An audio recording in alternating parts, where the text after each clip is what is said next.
ఓం నమః శివాయ. జగత్తుకు తల్లిదండ్రులైన పార్వతీ పరమేశ్వరులకు నమస్కరిస్తూ ముందుగా విఘ్నాలను తొలగించే శ్రీ మహాగణపతికి మరియు శ్రీ గౌరీ శంకరులకు మనస్ఫూర్తిగా నమస్కరిస్తూ శ్రీ శివ మహాపురాణంలో రెండవదైన రుద్ర సంహితలోని సృష్టిఖండం ప్రారంభమవుతోంది. ఈ విశ్వాన్ని సృష్టించడానికి, దానిని కాపాడటానికి గౌరీదేవికి భర్త అయినవాడు, సకల తత్వాలను తెలిసినవాడు, ఎప్పటికీ అంతంకాని గొప్ప కీర్తి ఉన్నవాడు, ఈ మాయ అంతటికీ ఆశ్రయమైనవాడు, ఆ మాయ వల్ల ఏమాత్రం ప్రభావితం కానివాడు, మన మనస్సుతో ఎంత ఆలోచించినా ఊహకు కూడా అందనివాడు, కేవలం జ్ఞానమే తన స్వరూపంగా ఉన్నవాడు మరియు ఎలాంటి దోషాలు లేనివాడు అయిన ఆ పరమశివుడికి నా నమస్కారం. ఈ ప్రకృతి కంటే ఎంతో గొప్పవాడు, మొదలు అనేది లేనివాడు, ఎంతో ప్రశాంతంగా ఉండేవాడు, వేరొకరు లేని అద్వితీయుడు మరియు పురుషోత్తముడు అయిన ఆ శివుడికి నా నమస్కారం. ఆయన ఈ ప్రపంచాన్నంతా తన మాయతో సృష్టించి ఈ జగత్తుకు లోపల మరియు బయట ఆకాశంలాగా అంతటా వ్యాపించి ఉన్నాడు. శివుడు ఈ జగత్తును తన సొంత స్వరూపం నుండి సృష్టించి అన్నింటిలోనూ తానే వ్యాపించి ఉండి ఎవరికీ కనిపించని తన దాగి ఉన్న రూపంలో స్థిరంగా ఉన్నాడు. అయస్కాంతం దగ్గర ఇనుప ముక్కలు ఎలాగైతే ఆకర్షించబడి తిరుగుతూ ఉంటాయో అలాగే ఈ భువనాలన్నీ ప్రతిరోజు ఆయన చుట్టూనే తిరుగుతూ ఉంటాయి. అటువంటి ఆ గొప్ప శివుడికి మనస్సారా నమస్కారం చేసుకుందాం. నైమిసారణ్యంలో వ్యాస భగవానుడు శౌనకాది ఋషులతో ఈ విధంగా అంటున్నాడు. ఒకప్పుడు నైమిసారణ్యంలో శౌనకుడు మొదలైన ఋషులందరూ సూత మహామునిని ఎంతో భక్తితో ఇలా అడిగారు. ఓ సూతముని, ఇంతవరకు మీరు చెప్పిన విద్యేశ్వర సంహితా ప్రసంగాన్ని మేమంతా ఎంతో శ్రద్ధగా విన్నాము. ఆ శంకరుని అద్భుతమైన కథలు వినడానికి మా చెవులకు ఎంతో ఆనందంగా ఉన్నాయి. దయచేసి మాకు ఆ కథలను పూర్తిగా వివరంగా చెప్పండి. ఎలాంటి రూపం, గుణాలు లేని ఆ శివుడు ఆకారం ఉన్న సగుణుడుగా ఎలా మారాడు? ఆయన అసలైన కంటికి కనిపించని రూపం ఎటువంటిది? ఈ ప్రపంచాన్ని కాపాడే సమయంలో ఆయన పనులు ఎలా ఉంటాయి?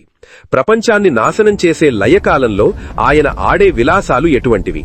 ఆ పరమేశ్వరుడు మన మీద ఎలా దయ చూపిస్తాడు? ఆయన అసలు ఎలా పుట్టాడు?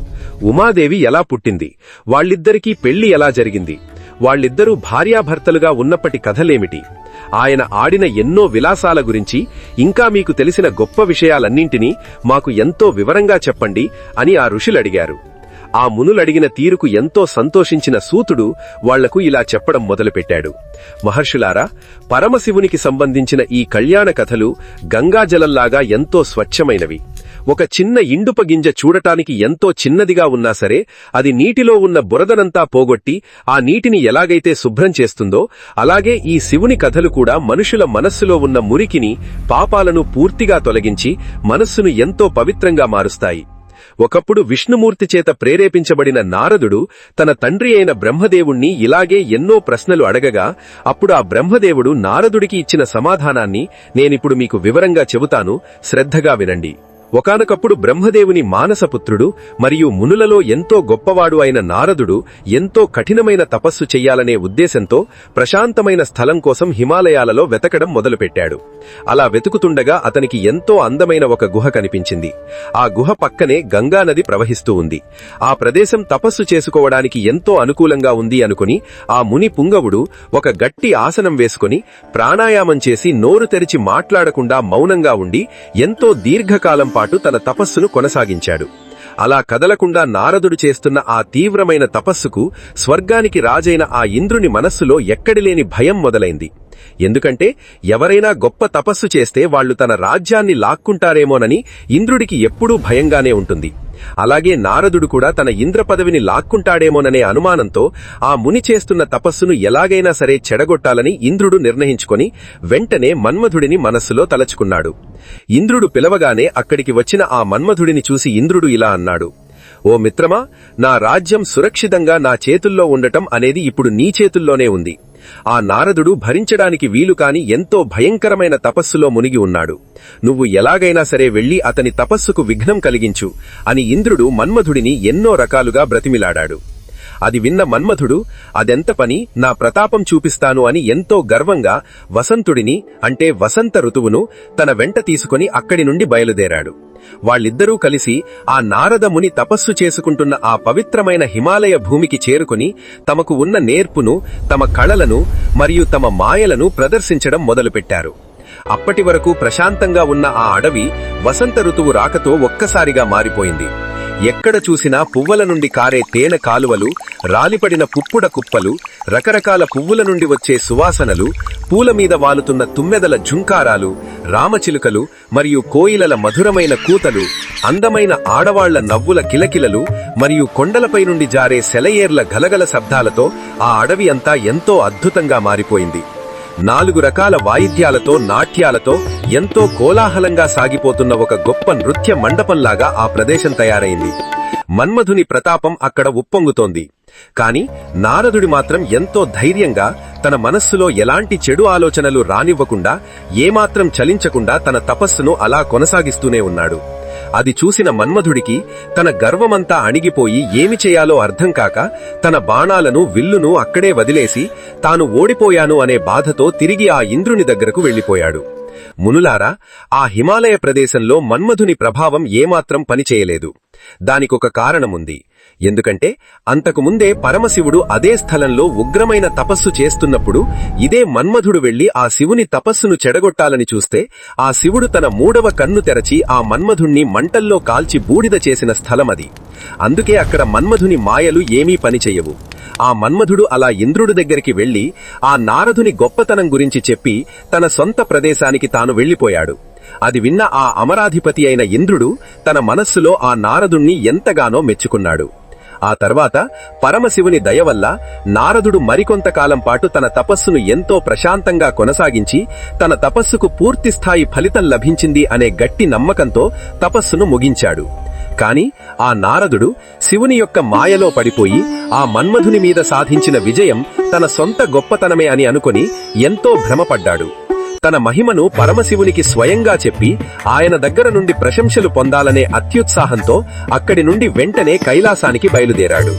కైలాసానికి వెళ్లి అక్కడ ఉన్న రుద్రుడికి నమస్కారం చేసి తాను మన్మధుడిని ఎలా జయించాడో ఆ కథంతా ఎంతో ఉత్సాహంగా శివుడికి వివరించాడు. ఆ మాటలు విన్న రుద్రుడు ఎంతో ఆశ్చర్యపోయి తన వివేకాన్ని కోల్పోయిన నారదుడితో ఇలా అన్నాడు: నా ప్రియమైన నారద, నువ్వు ఎంతో గొప్ప జ్ఞానివి మరియు ఎంతో అదృష్టవంతుడివి. కాని నువ్వు జయించిన ఈ మన్మధుని విషయాన్ని వేరే ఇతరుల దగ్గర ఎవ్వరి దగ్గరా చెప్పకు. అలా చెప్తే నువ్వు అందరి ముందు నవ్వుల పాలవుతావు. ఈ విషయాన్ని నీ మనస్సులోనే రహస్యంగా దాచుకో. ముఖ్యంగా ఆ విష్ణుమూర్తి దగ్గర మాత్రం ఈ ప్రస్తావన అస్సలు తీసుకురాకు అని పరమశివుడు నారదుణ్ణి ఎన్నిసార్లు హెచ్చరించినా సరే ఆ నారదుడు ఆ మాటలను అస్సలు పట్టించుకోలేదు. మునులారా, జరగబోయే కర్మ అనేది ఎంతో బలమైనది. ఈ కర్మ ఎప్పుడూ ఆ ఈశ్వరుని చేతనే నడిపించబడుతుంది.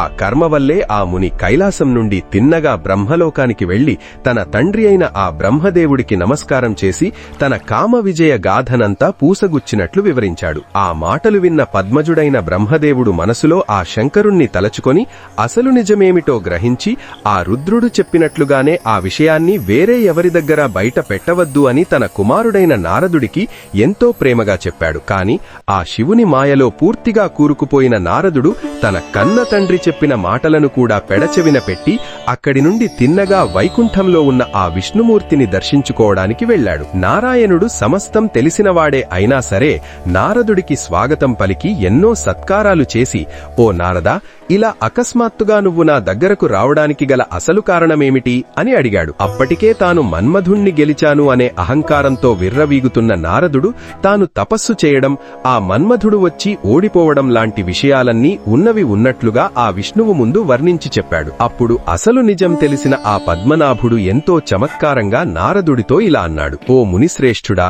నువ్వు బ్రహ్మజ్ఞానాన్నంతా అవపోసన పట్టిన గొప్పవాడివి కదా. దేవుని మీద భక్తి, జ్ఞానం మరియు వైరాగ్యం లేని వాళ్లను మాత్రమే కామక్రోధాలు లాంటి అరిషడ్వర్గాలు బాధిస్తాయి. కాని నీలాంటి గొప్ప బ్రహ్మచారిని మరియు పుట్టినప్పటి నుండి ఎలాంటి చెడు ఆలోచనలు లేని నిన్ను ఆ కామక్రోధాలు ఏమాత్రం బాధించలేవు కదా. నీకసలు కామవికారమనేదే లేదు, అది ఎప్పటికీ ఉండదు కూడా అని విష్ణుమూర్తి అన్నాడు. కాని ఆ హరి పలికిన మాటలలో ఉన్న అసలైన అర్థాన్ని గ్రహించలేని నారదుడు మరింత గర్వంతో అక్కడి నుండి ముల్లోకాలు తిరగడానికి బయలుదేరాడు. అప్పుడు నారదుడికి తత్వజ్ఞానాన్ని ఉపదేశించి అతని గర్వాన్ని అణచాలనే సంకల్పంతో మాయలలో ఎంతో నేర్పరి అయిన ఆ విష్ణుమూర్తి ఆ ముని వెళ్లే దారిలో ఎంతో అందమైన ఒక అద్భుతమైన నగరాన్ని సృష్టించాడు. ఆ నగరం సాక్షాత్తు ఆ వైకుంఠాన్ని మించిపోయేలా ఎంతో అందంగా ఉంది. ఆ నగరాన్ని శీలనిధి మహర్షి అనే పేరుగల ఒక రాజు ప్రజలందరూ సంతోషించేలా ఎంతో గొప్పగా పాలిస్తున్నాడు. సరిగ్గా నారదుడు అక్కడికి వెళ్లే సమయానికి ఆ రాజు సకల సౌందర్యాలు కలిగిన తన అందమైన కుమార్తెకు స్వయంవరాన్ని ప్రకటించాడు.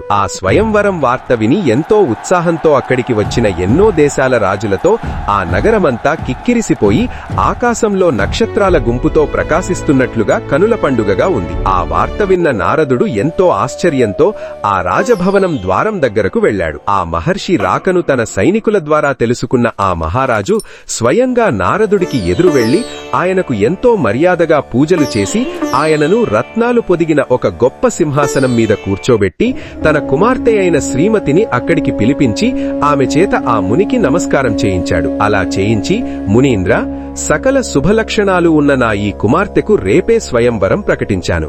3 కాలాలు తెలిసిన గొప్ప జ్ఞానులైన మీరు దయచేసి ఆమె భవిష్యత్తు ఎలా ఉండబోతోందో నాకు చెప్పండి అని ఆ రాజు నారదుణ్ణి కోరాడు. ఆ మోహినీ దేవతను మించిన అందచందాలతో వెలిగిపోతున్న ఆ రాజకుమార్తెను చూడగానే ఆ నారద ముని మనసులో విపరీతమైన మన్మథభావం మొదలైంది. ఆమెను ఎలాగైనా సరే తానే పెళ్లి చేసుకోవాలి అనే తీవ్రమైన కోరికతో ఆ రాజుతో ఇలా అన్నాడు: ఓ రాజా, ఈమె జాతకం చాలా అద్భుతంగా ఉంది. ఈమె భవిష్యత్తు ఎంతో గొప్పగా ఉంటుంది.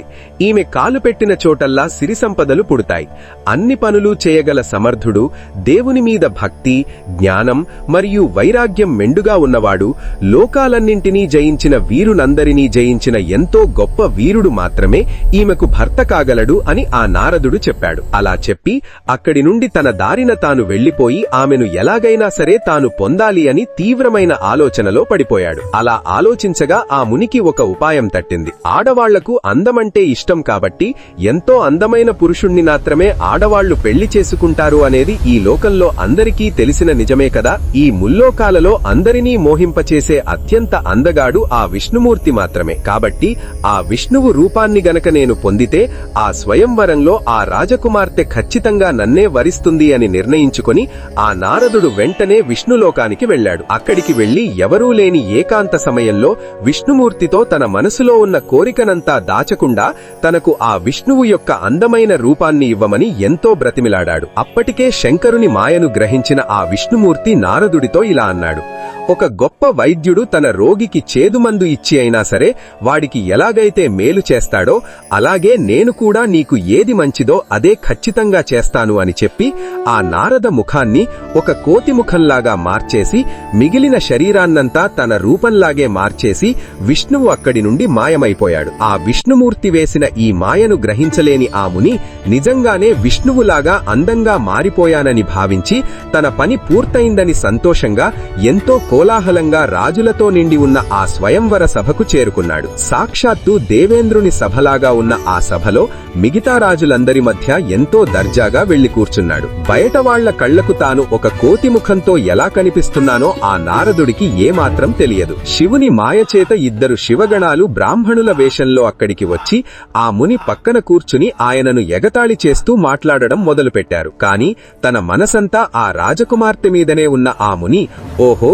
కోతిముఖంవాడా అని ఆ బ్రాహ్మణులు చేస్తున్న పరిహాసపు మాటలను ఏమాత్రం పట్టించుకోలేదు. ఆ రాజకుమార్తె వచ్చే దారివైపే కళ్ళు ఆర్పకుండా ఆ నారదముని అలా చూస్తూనే ఉన్నాడు. ఇంతలో ఆ రాజకుమారి తన 2 ముఖ్యమైన చెలికత్తెలు తన పక్కన నిలబడగా మిగతా పనివాళ్లు తన వెనకాల నడుస్తుండగా బంగారంతో చేసిన ఒక అందమైన పూలమాలను తన చేతిలో పట్టుకొని ఆ స్వయంవర సభ మధ్యలో రత్నాలతో చేసిన ఒక బొమ్మలాగా వచ్చి నిలబడింది. ఆ తర్వాత తనకు కాబోయే భర్త కోసం వెతకడం మొదలుపెట్టింది. అలా తిరుగుతూ ఆ నారదమునిని చూడగానే ఆ కోతి ముఖాన్ని చూసి భయపడి అసహ్యంతో తన ముఖాన్ని పక్కకు తిప్పుకుంది. అది చూసి ముని ఎంతో బాధపడ్డాడు. అప్పటికే విష్ణుమూర్తి ఒక రాజకుమారుని వేషం వేసుకుని ఎవరికీ గుర్తుపట్టడానికి వీలు లేకుండా అదే సభలో కూర్చొని ఉన్నాడు. ఆ రాజకుమారి ఆయనను చూడగానే ఎంతో సంతోషంగా ఆ పూలమాలను ఆయన మెడలో అలంకరించింది. వెంటనే ఆ హరి ఆ రాజకుమారిని తీసుకుని అక్కడి నుండి మాయమైపోయి తన విష్ణులోకానికి చేరుకున్నాడు. పెళ్లి పెళ్లి చేసుకుందామని ఆశతో వచ్చిన రాజకుమారులందరూ నిరాశతో అక్కడి నుండి వెళ్లిపోగా ఆ నారదుడు మాత్రం ఆ దేవుని మాయదెబ్బకు తట్టుకోలేక పిచ్చివాడిలా మారిపోయాడు. అప్పుడు గొప్ప జ్ఞానమున్న ఆ శివగణాలిద్దరూ మన్మధుని బాణాలతో పిచ్చివాడైపోయిన ఆ నారద ముని దగ్గరకు వచ్చి, ఓ నారదా, బంగారంలాంటి అందమైన ఆ రాజకుమారి నిన్ను పెళ్లి చేసుకోలేదు కదా, నువ్వు ఇంతలా బాధపడుతున్నావు? అసలు కోతిముఖంతో ఉన్న నిన్ను ఆ చందమామలాంటి అందమైన ముఖమున్న రాజకుమారి ఎలా పెళ్లి చేసుకుంటుంది అని నువ్వు అనుకున్నావు అని ఎత్తిపొడిచారు. వాళ్ల మాటలు విన్న ముని ఎంతో ఆశ్చర్యపోయి పక్కనే ఉన్న నీటిలో తన ముఖాన్ని చూసుకొని, ఆ బ్రాహ్మణులు చెప్పిన మాటలు నిజమే అయినా సరే ఎంతో విపరీతమైన కోపంతో, మీరిద్దరూ బ్రాహ్మణుడనైన నన్ను అందరి ముందు పరిహసించారు కాబట్టి దీనికి శిక్షగా మీరిద్దరూ బ్రాహ్మణులై జన్మించి భయంకరమైన రాక్షస రూపాన్ని పొందుతారు అని వాళ్లను శపించాడు. అప్పుడు ఆ శివగణాలిద్దరూ ఇదంతా ఆ శివుని ఇచ్ఛయే అని భావించి ఏమాత్రం బాధపడకుండా అక్కడి నుండి తమ రుద్రలోకానికి వెళ్లిపోయారు. అప్పుడు సూతమహాముని అక్కడున్న ఋషులతో ఇలా అంటున్నాడు, మునులారా, ఆ విధంగా నారదుడు శివుని మాయలో పడిపోయి విష్ణుమూర్తి చేసిన ఆ కపటపు పనిని గ్రహించి ఎంతో కోపంతో ఆయనకు తగిన బుద్ధి చెప్పాలనే ఉద్దేశంతో ఆ విష్ణులోకానికి వెళ్లాడు. అక్కడికి వెళ్లి ఆ విష్ణుమూర్తితో ఎంతో కోపంగా ఇలా తిడుతూ మాట్లాడాడు, ఓ హరి, నువ్వు ఎంతో పెద్ద కపటివి. ఈ ప్రపంచాన్నంతా నీ మాయతో మోసం చేసేవాడివి. ఇతరులు ఎవరైనా ఉత్సాహంగా సంతోషంగా ఉంటే చూసి తట్టుకునే గుణం నీలో అస్సలు లేదు. నువ్వు ఎంతో పెద్ద మాయల మారివి. నీ మనసంతా మురికితో నిండి ఉంది. పూర్వం మోహిని రూపమెత్తుకుని ఆ అమృతాన్ని రాక్షసులకు దక్కకుండా వాళ్లను మోసం చేశావు. క్షీరసాగర మథనం జరిగినప్పుడు అందులో నుండి వచ్చిన ఆ భయంకరమైన హాలాహలాన్ని ఆ నీలకంఠుడైన శివుడు మింగకుండా ఉండి ఉంటే నీ పీడ ఈ లోకాలకు ఎప్పుడో వదిలిపోయేది. అంతేకాదు, ఆ శివుడు నిన్ను ఎంతో స్వతంత్రుడిగా చేశాడు. కాని నువ్వు మాత్రం బ్రాహ్మణుడనైన నన్ను అందరి ముందు ఒక పరిహాసపాత్రుణ్ణి చేసి అవమానించావు. నువ్వు చేసింది ఏమాత్రం తగని పని. ఇలాంటి మోసపు పనిని నువ్వు మళ్లీ ఎప్పుడూ చేయకుండా ఉండేలా నేను నీకు తగిన శిక్ష విధిస్తాను. నువ్వు ఈ భూలోకంలో ఒక మామూలు మనిషిగా పుట్టి నాలాగానే ఒక స్త్రీ మీద విపరీతమైన వ్యామోహంతో ఆమెకు దూరమైపోయి పిచ్చివాడిలా బాధపడతావు. అప్పుడు వానరులు అంటే కోతులు మాత్రమే నీకు సాయం చేస్తాయి. ఆ జన్మలో నువ్వు తరచుగా నీ జ్ఞానాన్ని మరిచిపోయి అజ్ఞానంలో కూరుకుపోయి ఉంటావు అని నారదుడు విష్ణువును ఘోరంగా శపించాడు. నారదుడు అలా శపించగానే విష్ణుమూర్తి ఆ శివుని మాయను ఎంతో మెచ్చుకుంటూ ఆ నారదుని శాపాన్ని ఎలాంటి కోపతాపాలు లేకుండా ఎంతో ప్రశాంతంగా స్వీకరించాడు. ఆయన అలా శాపాన్ని స్వీకరించగానే నారదుడికి పట్టిన ఆ శివమాయ ఒక్కసారిగా తొలగిపోయింది. నారదుడు మళ్లీ ఎప్పటిలాగానే గొప్ప జ్ఞానమూర్తి అయ్యాడు. అలా తన నిజమైన జ్ఞానం తిరిగి రాగానే గతమంతా గుర్తుకు వచ్చి తానెంత ఘోరమైన తప్పు చేశానో అని మనస్సులో ఎంతో కుమిలిపోతూ తన్ను తాను తిట్టుకుంటూ ఆ శివమాయ ఎంత గొప్పదో అని ప్రశంసిస్తూ ఆ విష్ణుమూర్తి పాదాల మీద పడి ఏడుస్తూ ఇలా అన్నాడు, హే ప్రభూ, నేను నా చెడు బుద్ధితో నిన్ను ఎన్నో ఘోరమైన మాటలన్నాను. పైగా నిన్ను శపించాను. నాకైతే ఇక ఆ నరకం ప్రాప్తించడం ఖాయం. నేను ఎప్పటికీ నీకు దాసుడిని. దయచేసి నన్ను క్షమించి ఈ నరకం నుండి నన్ను బయటపడేసే ఉపాయమేదైనా ఉంటే చెప్పండి అని వేడుకున్నాడు. అప్పుడు విష్ణుమూర్తి నారదుణ్ణి పైకి లేపి ఆయన తల నిమిరి ఎంతో దయతో ఇలా అన్నాడు, నా ప్రియమైన నాయనా, నువ్వు ఏమాత్రం బాధపడకు. నా భక్తులందరిలోకెల్లా నువ్వు ఎంతో గొప్పవాడివి. నాకు ఎంతో ఇష్టమైన వాడివి. నీకు ఎలాంటి నరకం రాదు. ఆ పరమశివుడు నీకు ఎన్నో మంగళాలను ప్రసాదిస్తాడు. ఇదంతా ఆ శివుని ఇచ్ఛ ప్రకారమే జరిగింది. ఆ శివుడే నిజమైన పరబ్రహ్మ. ఆయనే పరమాత్మ మరియు ఎంతో గొప్ప సచ్చిదానంద స్వరూపుడు. ఆయనే మాలాంటి త్రిమూర్తుల రూపంలో ఉంటూ ఈ లోకాన్నంతటినీ గమనిస్తున్నాడు. నీ పాపాలన్నీ పోవడానికి మరియు నీకు ఇక్కడ సుఖం అక్కడ మోక్షం దక్కడానికి నేను నీకొక మంచి ఉపాయం చెబుతాను, విను. నువ్వు ఎప్పుడూ ఆ పరమశివుని గొప్పతనాన్ని పాటల రూపంలో పాడుతూ ఉండు. నువ్వు వెంటనే వారణాసి నగరానికి అంటే కాశీకి వెళ్లి ఆ విశ్వేశ్వరుణ్ణి దర్శించుకో. మృత్యువును జయించిన ఆ మృత్యుంజయుని గుణాలను మనస్సారా పాడుకో. అక్కడ నీకు అన్నీ శుభాలే జరుగుతాయి. తొలగిపోతాయి. ఆ తర్వాత నా ఆజ్ఞగా బ్రహ్మలోకానికి వెళ్లి నీ కన్న తండ్రి అయిన ఆ బ్రహ్మదేవుణ్ణి కలుసుకో. ఆయన నీకు ఆ శివమాహాత్మ్యం గురించి ఎంతో వివరంగా చెబుతాడు. అప్పుడు నీ పాపాలన్నీ పూర్తిగా నశించిపోతాయి అని విష్ణుమూర్తి నారదుడికి చెప్పాడు. అప్పుడు సూత మహర్షి మునులతో ఇలా అంటున్నాడు: మునులారా, ఆ విష్ణుమూర్తి చెప్పిన విధంగానే నారద మహర్షి ఈ భూలోకంలో ఉన్న శివక్షేత్రాలన్నింటినీ ఎంతో ప్రేమగా దర్శించుకుంటూ ఆ క్షేత్రాల గొప్పతనాన్ని కథలుగా వింటూ పరవశించిపోతూ ఆ శివుణ్ణి కీర్తిస్తూ పాడుకుంటూ చివరికి ఆ కాశీనగరానికి వచ్చి చేరాడు. గొప్ప జ్ఞాని అయిన ఆ నారదుడు భూలోకంలో ఉన్న శివక్షేత్రాలను దర్శిస్తున్నాడు అని వార్త తెలుసుకున్న ఆ రుద్రానుచరులైన ఆ ఇద్దరు బ్రాహ్మణులు వెంటనే కాశీక్షేత్రానికి వెళ్లి అక్కడ నారదుణ్ణి కలుసుకున్నారు. వాళ్లు నారదుణ్ణి కలవగానే ఆయనకు తలవంచి నమస్కారం చేసి ఆయన పాదాలను గట్టిగా పట్టుకుని, స్వామి, దయచేసి మమ్మల్ని క్షమించి మాకు శాప విముక్తిని కలిగించండి అని ఎంతో ప్రాధేయపడ్డారు. అప్పుడు నారదుడు కూడా వాళ్ళిద్దరి మీద ఎంతో దయ చూపించి, ఓ మహాదేవుని అనుచరులారా, మీరిద్దరూ ఎంతో మంచివాళ్లు. ఇదంతా ఆ శివుని ఇచ్ఛ ప్రకారమే జరిగింది. కాబట్టి నన్ను కూడా మీరిద్దరూ ఖచ్చితంగా క్షమించాలి. నా శాపం ఈ విధంగా ఫలిస్తుంది. మీరిద్దరూ ఒక గొప్ప మునిశ్రేష్ఠుడికి బిడ్డలుగా పుట్టి ఎంతో బలం, శౌర్యం, ప్రతాపం మరియు గొప్ప కీర్తి ఉన్న ఒక భయంకరమైన రాక్షసరాజులుగా ఈ భూమిని పాలిస్తారు. మీరు రాక్షసులుగా ఉన్నా సరే గొప్ప శివభక్తులుగా ఉండి చివరికి ఆ విష్ణుమూర్తి చేతిలో చనిపోయి తిరిగి మీ రుద్రలోకానికి చేరుకుంటారు అని వాళ్లకు శాప విముక్తిని కలిగించాడు. నారదుడు ఎంతో ప్రేమగా పలికిన ఆ మాటలకు సంతోషించి ఆ శివగణాలు ఇద్దరూ తిరిగి తమ లోకానికి వెళ్లిపోయారు. ఆ తర్వాత నారదుడు కూడా ఆ కాశీనగరంలో ఉన్న ముఖ్యమైన ప్రదేశాలన్నింటినీ ఎంతో ప్రేమగా దర్శించుకుని గంగానది ఒడ్డున ఉన్న స్నానఘట్టాలలో పవిత్ర స్నానం చేసి ఆ విశ్వేశ్వరుణ్ణి కళ్లారా దర్శించుకుని ఆయనను నోరారా కీర్తించి ఎంతో పరమానందంతో ఆ శివతత్వాన్ని తెలుసుకోవాలనే కోరికతో తిన్నగా ఆ బ్రహ్మలోకానికి చేరుకున్నాడు. బ్రహ్మదేవుణ్ణి దర్శించుకుని ఆయనను ఎన్నో విధాలుగా పొగిడి ఆ శివతత్వం గురించి ఈ విధంగా అడిగాడు: హే తండ్రి, నువ్వు ఈ ప్రపంచాన్ని సృష్టించిన వాడివి. నేను ఇంతకు ముందు నీ దయవల్ల ఎన్నో విష్ణు కథలను వివరంగా విన్నాను. ఇప్పుడు నాకు ఆ శివుని కథలను మరియు ఆయన తత్వాన్ని గురించి వివరంగా చెప్పండి. ఎలాంటి రూపం లేని ఆ శివుడు రూపము ఉన్న సగుణుడుగా ఎలా మారాడు? ఈ ప్రపంచాన్ని సృష్టించే సమయంలో, దాన్ని కాపాడే సమయంలో ఆయన ఆడే విలాసాలు ఎలా ఉంటాయి? ఆయన మన మీద ఎలా దయ చూపిస్తాడు? మనకు ఫలితాలను ఆయనే ఇస్తాడా? మీ త్రిమూర్తుల పుట్టుక ఎలా జరిగింది? ఉమాదేవి ఎలా పుట్టింది? వాళ్ళిద్దరికీ పెళ్లి ఎలా జరిగింది? వాళ్ల సంసార జీవితం గురించి మరియు ఇంకా ఎన్నో ఇతర శివగాథలను దయచేసి నాకు చెప్పండి అని నారదుడు అడిగాడు. నారదుడు అడిగిన ఆ మాటలను విన్న పితామహుడైన ఆ బ్రహ్మదేవుడు లోకానికి మంచి జరగాలని కోరుకుని నారదుడికి ఇలా చెప్పడం మొదలుపెట్టాడు: నా ప్రియమైన కుమారా, నువ్వు ఈ లోకానికి ఎంతో మేలు జరగాలని కోరుకుని ఈ ప్రశ్నలడిగావు. జాగ్రత్తగా విను. ఇది అన్నింటికంటే ఎంతో గొప్ప విషయము. ఈ కంటికి కనిపించే ఈ ప్రపంచం ఏదీ పుట్టకముందు, అంటే సృష్టి జరగడానికి ముందు, ఈ విశ్వమంతా ఎటు చూసినా చిమ్మ చీకటితో నిండిపోయి ఉండేది. సూర్యుడు లేడు, చంద్రుడు లేడు, ఆకాశంలో మెరిసే నక్షత్రాలు లేవు, గ్రహాలు లేవు, సప్తర్షి మండలాలు లాంటివి ఏవీ లేవు. భూమి, నీరు, అగ్ని, గాలి, ఆకాశం అనే ఆ 5 భూతాలు ఏవీ కూడా లేవు. తూర్పు, పడమర, ఉత్తరం, దక్షిణం అనే దిక్కులు లేవు. పగలు, రాత్రి అనే కాలాన్ని లెక్కించే సమయం కూడా లేదు.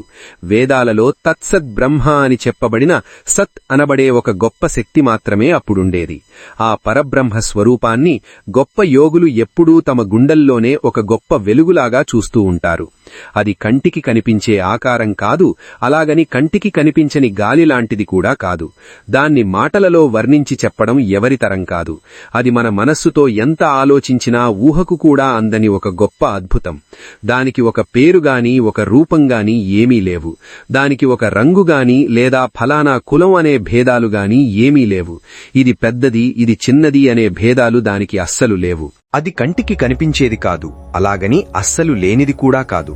అది ఎప్పటికీ మారేది కాదు. అది సాక్షాత్తు జ్ఞాన స్వరూపం, మరియు దానికి ముగింపు అనేది అస్సలు లేదు. పరమానందంతో నిండిపోయిన ఒక గొప్ప వెలుగులాంటి ఆ శక్తి గురించి వేదాలు కేవలం అది ఒకటి ఉన్నది అని మాత్రమే చెప్పగలుగుతున్నాయి. కుమారా నారద, అసలు వేదాలే పూర్తిగా చెప్పలేని ఆ గొప్ప శక్తి గురించి మనలాంటి వాళ్ళం ఎలా చెప్పగలం? ఈ విధంగా ఆ పరబ్రహ్మమును గురించి కేవలం కొన్ని లక్షణాలను మాత్రమే మనం ఊహించగలం. అది సాక్షాత్తు ఒక చైతన్యమూర్తి. కుమారా, అటువంటి ఆ పరమాత్మకు తనలాంటి మరొకరిని సృష్టించాలనే కోరిక కలిగింది. అలా ఎలాంటి ఆకారం లేని ఆ పరమాత్మ తన విలాసం చేత ఎన్నో గొప్ప ఐశ్వర్యాలు, జ్ఞానాలు మరియు అన్ని శుభాలను కలిగించే ఒక అందమైన రూపాన్ని తనకు తానుగా సృష్టించుకున్నాడు. విలాసం అంటే తనకంటే వేరైనది అని అర్థం కాదు, ఎప్పుడూ ప్రవహించేది అని అర్థం. ఆ పరమాత్మ సృష్టించిన ఆ మొదటి రూపమే ప్రధానము, ప్రకృతి, మాయ, పరాశక్తి, అంబిక, ఈశ్వరి మరియు త్రిమూర్తులకు తల్లిలాంటి ఎన్నో పేర్లతో ఈ లోకంలో పిలువబడుతోంది. ఆమెయే సకల రూపాలను ధరించి అన్నింటినీ చూస్తూ అన్ని పనులను చేస్తూ ఉంటుంది. ఆమెను అందరూ పూజించాలి. ఈ సకల సృష్టికి మూల కారణం ఆమెయే. సాటి లేనిది, మొదలు ముగింపు లేనిది మరియు అంతటా వ్యాపించి ఉన్న ఆ పరబ్రహ్మం యొక్క రూపమే సదాశివుడు. ఆ సదాశివుడు సృష్టించిన రూపమే పరాశక్తి లేదా ఈశ్వరి. కుమారా, మాలాంటి త్రిమూర్తులకు కూడా తల్లి అయిన ఆ పరాశక్తి 8 చేతులతో ఎంతో అందంగా ఉంటుంది. ఆమె ముఖం ఎప్పుడూ చిరునవ్వుతో ఉండి కోటానుకోట్ల నిండు పున్నమి చంద్రుల వెన్నెల కాంతులతో ప్రతిరోజూ ప్రకాశిస్తూనే ఉంటుంది. పూర్తిగా వికసించిన అందమైన తామరపూలను కూడా మించిపోయేలా ఉండే ఆమె కళ్ళు మరియు దయతో నిండిన ఆమె చూపులు ఎప్పుడూ భక్తుల మనస్సులకు ఎంతో ఆనందాన్ని ఇస్తూనే ఉంటాయి.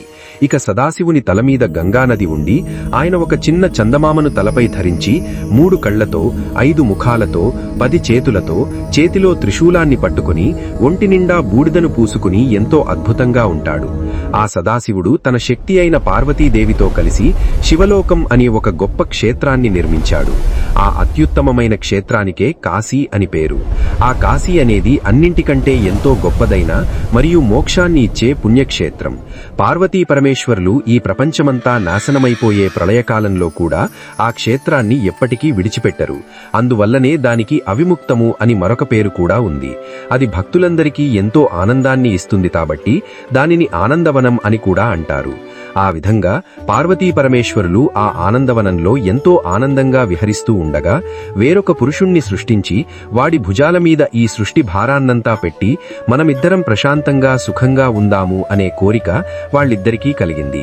ఆ కొత్తగా పుట్టే పురుషుడు కేవలం నా దయ వల్లనే ఈ సమస్తాన్ని సృష్టించి మళ్లీ ప్రళయకాలంలో వాటన్నింటినీ తనలో కలుపుకునేలా చెయ్యాలి అని పరమశివుడు సంకల్పించాడు.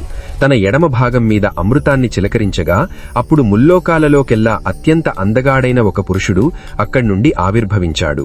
అతడు ఎంతో శాంతంగా ఉండేవాడు, సత్వగుణంతో నిండినవాడు, ఎంతో గంభీరంగా ఉంటూ అందరినీ క్షమించే గుణమున్నవాడు. ఇంద్రనీలమణిలాగా ఎంతో అందంగా మెరిసిపోతూ అందమైన తామరపూలలాంటి కళ్లతో బంగారు రంగులో ఉన్న పట్టుబట్టలు ధరించి ఉన్నాడు. అలా అద్భుతంగా పుట్టిన ఆ పురుషుడు వెంటనే ఆ శంభునకు నమస్కారం చేసి, స్వామి, నాకు ఒక మంచి పేరును పెట్టి నేను చెయ్యాల్సిన పనులేమిటో నాకు దయచేసి చెప్పండి అని కోరగా అప్పుడు శివుడు ఇలా అన్నాడు, కుమారా, నువ్వు ఈ సృష్టి అంతటా వ్యాపించి ఉండేవాడివి కాబట్టి నీకు విష్ణువు అనే పేరు ఈ లోకంలో ఎంతో గొప్ప కీర్తిని పొందుతుంది. నువ్వు ఎప్పుడూ నీ భక్తులకు ఎంతో ఆనందాన్ని ఇస్తూ ఉంటావు. ఆ కారణంగా నీకు ముందు ముందు ఇంకా ఎన్నో పేర్లు వస్తాయి. నువ్వు ఎంతో గట్టి పట్టుదలతో తపస్సు చెయ్యి. అప్పుడు నువ్వు చెయ్యాల్సిన అసలు పనేమిటో నీకే స్పష్టంగా తెలుస్తుంది అని శివుడు చెప్పాడు. ఆ తర్వాత శివుడు తన శ్వాస ద్వారా ఆ వేదాలను విష్ణువుకు ఇచ్చి అక్కడి నుండి మాయమైపోయాడు. ఆయనతో పాటే ఆ శివలోకం కూడా అక్కడి నుండి మాయమైపోయింది. శివుని ఆజ్ఞ ప్రకారం ఆ విష్ణుమూర్తి 12,000 దేవతల సంవత్సరాల పాటు ఎంతో కఠినమైన తపస్సు చేసినా సరే ఆయనకు శివుని దర్శనం కలగలేదు. తాను చెయ్యాల్సిన పనేమిటో కూడా ఆయనకు అర్థం కాలేదు. అప్పుడు విష్ణువు ఎంతో అనుమానంతో ఆదరంగా శివుని మనస్సులో తలచుకుంటూ తాను ఏం చెయ్యాలి అని ఆలోచిస్తుండగా ఆ పరమశివుని దగ్గర్నుండి, నీ అనుమానాలన్నీ తీరిపోవడానికి నువ్వు మళ్లీ ఘోరమైన తపస్సు చెయ్యాలి అని ఒక అశరీరవాణి ఆయనకు వినిపించింది. ఆ మాట వినగానే విష్ణువు మళ్లీ ఆ పరబ్రహ్మాన్ని మనస్సులో తలచుకుంటూ ఎంతో ఘోరమైన తపస్సు చేయడం ప్రారంభించాడు. అలా ఎన్నో వేల సంవత్సరాలు గడిచిపోయిన తర్వాత ఆ విష్ణుమూర్తి తన ధ్యానం నుండి బయటకు వచ్చి ఆ శివుని గొప్పతనాన్ని తలుచుకుని ఎంతో సంతోషాన్ని మరియు ఆశ్చర్యాన్ని పొందాడు. సరిగ్గా ఆ సమయంలోనే ఎంతో అద్భుతమైన రీతిలో ఆ శివుని మాయ వల్ల ఆ విష్ణువు శరీరం నుండి అంతులేని నీటిధారలు ఉప్పెనలా బయటకు వచ్చాయి. ఆ నీటి వల్ల ఎటు చూసినా అంతా నీటితో నిండిపోయింది. ఇన్ని వేల సంవత్సరాలు తపస్సు చేయడం వల్ల అలసిపోయి ఉన్న ఆ విష్ణుమూర్తి ఆ మాయలో పడిపోయి ఆ నీటిపైనే ఎంతో ప్రశాంతంగా యోగనిద్రలోకి జారుకున్నాడు. అలా నీటిపైన పడుకోవడం వల్లే ఆయనకు నారాయణుడు అనే గొప్ప పేరు వచ్చింది.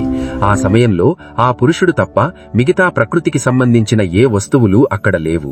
సరిగ్గా ఆ సమయంలోనే ఆ పుణ్య పురుషుని శరీరం నుండి ఎన్నో రకాల తత్వాలు ఒక్కొక్కటిగా బయటకు రావడం మొదలయ్యాయి. ఆ పురుషుని నుండి ముందుగా ప్రకృతి పుట్టింది. ఆ ప్రకృతి నుండి మహత్ అనే తత్వం పుట్టింది. దాని నుండి సత్వ, రజో, తమో గుణాలు పుట్టాయి.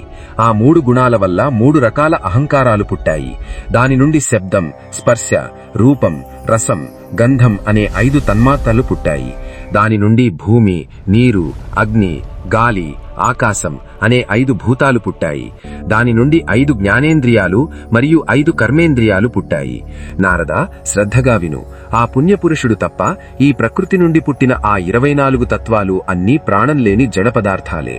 అప్పుడు విష్ణువు ఈ 24 తత్వాలను ఒక్కటిగా కలిపి ఆ శివుని ఆజ్ఞ ప్రకారం తన కడుపులో ఉంచుకుని ఆ పరబ్రహ్మ స్వరూపమైన ఆ నీటిపైనే ఎంతో ఆనందంగా యోగనిద్రలో ఉండిపోయాడు. నారాయణుడు అలా నీటిపైన యోగనిద్రలో ఉండగానే ఆ శంకరుని సంకల్పం వల్ల ఆ విష్ణువు బొడ్డు నుండి ఎన్నో కాడలతో అంతులేని విశాలమైన ఒక మహాపద్మం బయటకు వచ్చింది. ఆ పద్మం ప్రకృతిలోని సకల తత్వాలతో కలిసిపోయి ఒక గొప్ప వెలుగులాగా ఎంతో అద్భుతంగా ప్రకాశిస్తూ ఉంది. అప్పుడు పరమేశ్వరుడైన ఆ శంకరుడు తన శరీరం యొక్క కుడిభాగం నుండి బ్రహ్మదేవుడిని సృష్టించి తన మాయతో ఆయనను ఆ విష్ణుమూర్తి బొడ్డు నుండి వచ్చిన ఆ పద్మం పైనుండి పుట్టేలా చేశాడు.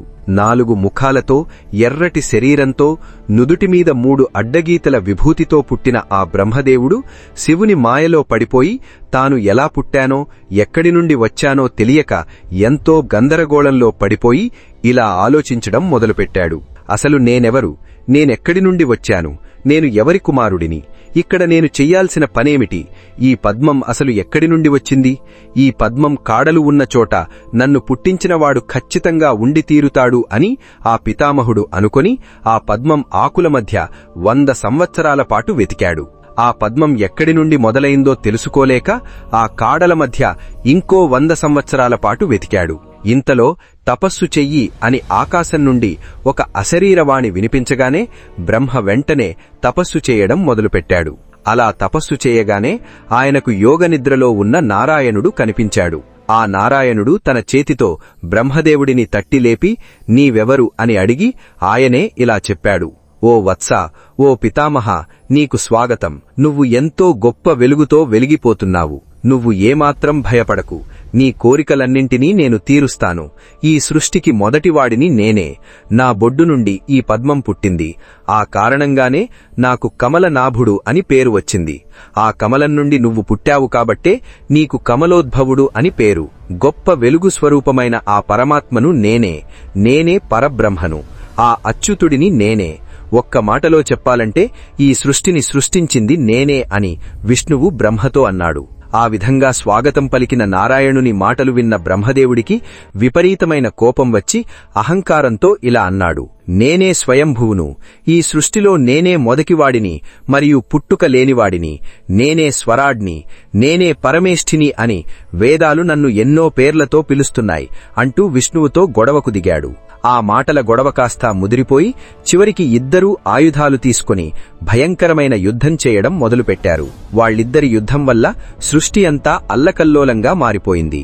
వాళ్ళిద్దరికీ నిజమేమిటో తెలిసేలా బుద్ధి చెప్పాలనే ఉద్దేశంతో అప్పుడు శంకరుడు ఒక అగ్నిలింగం రూపంలో వాళ్ళిద్దరి మధ్య ప్రత్యక్షమయ్యాడు.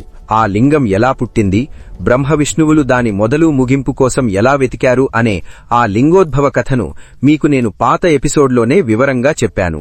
అప్పుడు సూతుడు మళ్లీ ఋషులతో ఇలా అంటున్నాడు. మునులారా, ఆ శబ్దబ్రహ్మ ఎలా పుట్టిందో చెబుతాను వినండి.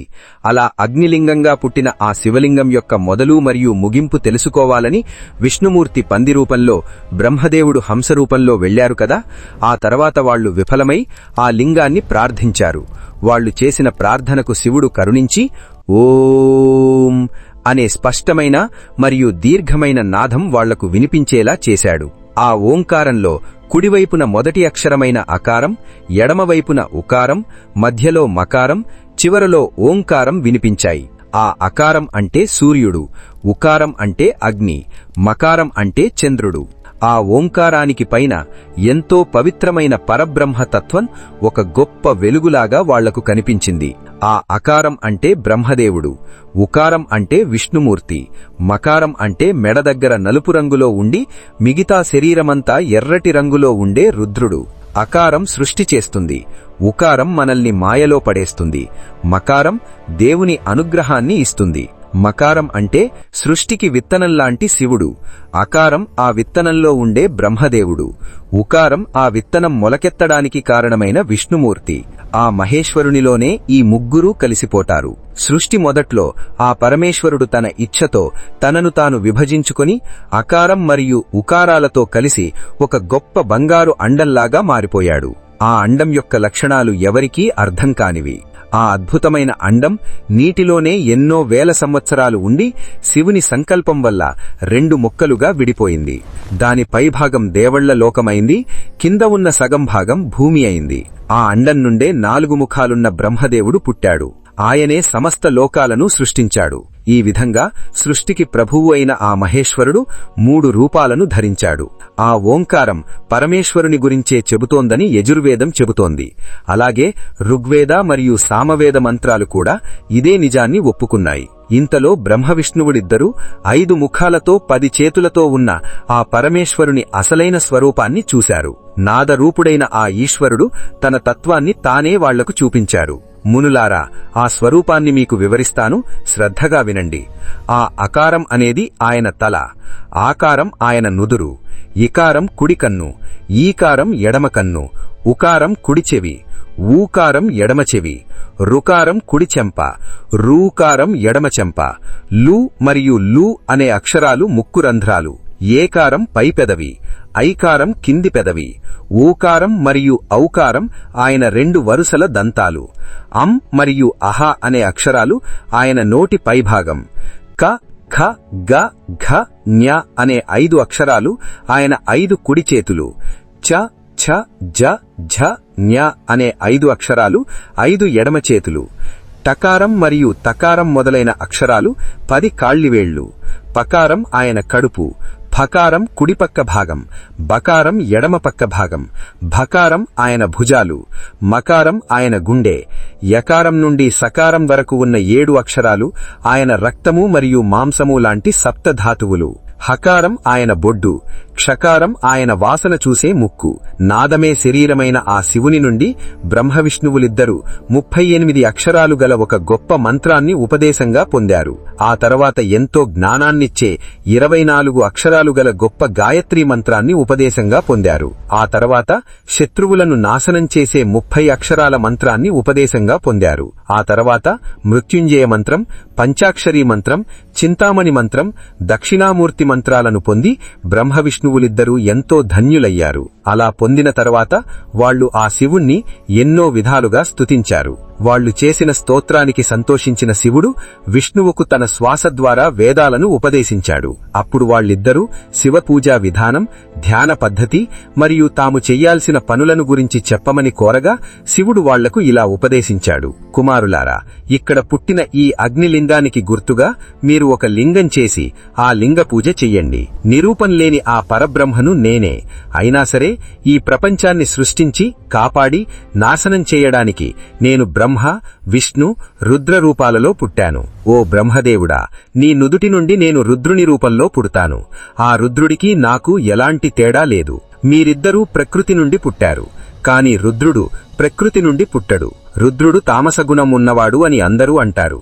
గుణాలలో తేడా అనేది కేవలం పేర్లలోనూ రూపాలలోనూ మాత్రమే ఉంటుంది, కాని తత్వంలో ఉండదు. ప్రకృతి నుండి పుట్టిన అహంకారం మాత్రమే తామసగుణం. కాబట్టి రుద్రుడు తామసగుణం ఉన్నవాడు అస్సలు కాదు. ఓ బ్రహ్మదేవుడా, నువ్వు ఈ సృష్టిని ప్రారంభించు. ఓ విష్ణుమూర్తి, నువ్వు ఆ సృష్టిని కాపాడు. నా అంశ అయిన ఆ రుద్రుడు ఈ సృష్టిని నాశనం చేసే లయకార్యాన్ని చేస్తాడు. ఇదిగో ఈమె పరమేశ్వరి అయిన ఉమాదేవి. ఈమెయే అసలైన ప్రకృతి. ఈమె నుండి ఒక శక్తి పుట్టి సరస్వతీదేవి అనే పేరుతో బ్రహ్మదేవుడికి సృష్టి చేయడంలో సహాయంగా ఉంటుంది. అలాగే మరొక శక్తి లక్ష్మీదేవి రూపంలో విష్ణుమూర్తికి సహాయంగా ఉంటుంది. మరొక శక్తి కాళికాదేవి అనే పేరుతో ఆ రుద్రుడికి తోడుగా ఉంటుంది. హే విష్ణుమూర్తి, బ్రహ్మదేవుడికి అన్నింటిలోనూ నువ్వు సహాయంగా ఉండు, నీకు నేను సహాయంగా ఉంటాను. నువ్వు ఈ లోకాన్ని కాపాడే పనిలో ఎన్నో అవతారాలు ఎత్తి నీ గొప్ప కీర్తిని పెంచుకో. లోకాలను రక్షించేవాడిగా నువ్వు ఎప్పుడూ వర్ధిల్లు. విష్ణుమూర్తి, నీకు నాకు ఎలాంటి భేదం లేదు. మనిద్దర్నీ వేర్వేరుగా చూసేవాళ్లకి ఖచ్చితంగా నరకం వస్తుంది. డబ్బును, ఆ డబ్బు వల్ల వచ్చే సుఖాలను మరియు అధికారాన్ని కోరుకునేవాళ్లు నిన్నాశ్రయిస్తారు. స్వచ్ఛమైన జ్ఞానాన్ని కోరుకునే గొప్ప సన్యాసులు నన్నాశ్రయిస్తారు. దేవునిలాంటి రూపాన్ని పొందే ముక్తి నీ చేతుల్లో ఉంది. ఎప్పటికీ మళ్లీ పుట్టే జన్మ లేకుండా ఈ దుఃఖాల నుండి శాశ్వతంగా విముక్తిని పొంది ఆ పరబ్రహ్మలో కలిసిపోయే గొప్ప ముక్తి నా చేతుల్లో ఉంది. మనిద్దరి మధ్య ఉన్న తేడా కేవలం ఇంతే. ఇప్పుడు త్రిమూర్తుల ఆయుష్ గురించి చెబుతాను, వినండి. మనుషుల కాలలెక్క ప్రకారం 1000 మహాయుగాలు గడిస్తే ఆ బ్రహ్మదేవుడికి కేవలం ఒక పగలవుతుంది. అంతే సమయం అతనికి ఒక రాత్రి అవుతుంది. ఈ రెండూ కలిస్తే అతనికి ఒక రోజవుతుంది. అలాంటి 30 రోజులు ఒక నెల, 12 నెలలు ఒక సంవత్సరం. అలాంటి 100 సంవత్సరాలు ఆ బ్రహ్మదేవుని ఆయుష్షు. బ్రహ్మదేవుని ఒక సంవత్సరం ఆ విష్ణుమూర్తికి కేవలం ఒక రోజుతో సమానం. ఆ లెక్కలో విష్ణుమూర్తికి 100 సంవత్సరాలు ఆయుష్షు. విష్ణుమూర్తి యొక్క ఒక సంవత్సరం రుద్రుడికి ఒక రోజుతో సమానం. ఆ లెక్కలో 100 సంవత్సరాలు రుద్రుని ఆయుష్షు. ఆ రుద్రుని 100 సంవత్సరాల ఆయుష్షు ఆ సదాశివుని ఒక్క శ్వాసతో సమానం. మనుషులు మొదలుకొని రుద్రుని వరకు సకల ప్రాణులకు 21,600 శ్వాసలు ఆడితే అది ఒక రోజవుతుంది. 6 శ్వాసలు ఒక పలము, 60 పలములు ఒక ఘడియ, 60 ఘడియలు ఒక రోజు. కాని నా శ్వాసలకు ఎలాంటి లెక్కా లేదు. అందువల్ల నాకసలు చావనేదే లేదు. కాబట్టి నా ఆజ్ఞ ప్రకారం మీరిద్దరూ మీ గుణాలను బట్టి మీరు చెయ్యాల్సిన పనులను ప్రారంభించండి అని శివుడు వాళ్లకు ఉపదేశించి అక్కడి నుండి మాయమైపోయాడు. అప్పుడు సూత మహర్షి మునులతో ఇలా అంటున్నాడు: మునులారా, నేనింతవరకు నారద మహర్షి తన తండ్రి అయిన బ్రహ్మదేవుణ్ణి అడగగా ఆయన చెప్పిన విషయాలని మీకు చెబుతూ వచ్చాను. ఆ ప్రసంగం ఇంకా ముగియలేదు, వినండి. ఆ లింగోద్భవం జరిగిన తర్వాత ఏం జరిగిందో చెప్పమని నారదుడు అడగగా బ్రహ్మదేవుడు ఇలా వివరించాడు. ఆ విషయాన్ని శ్రద్ధగా వినండి. అలా శివుడు మాయమైపోగానే బ్రహ్మదేవుడు తన హంసరూపాన్ని, విష్ణుమూర్తి తన పంది రూపాన్ని వదిలేశారు. హంస కదలకుండా పైకెగరగలదు.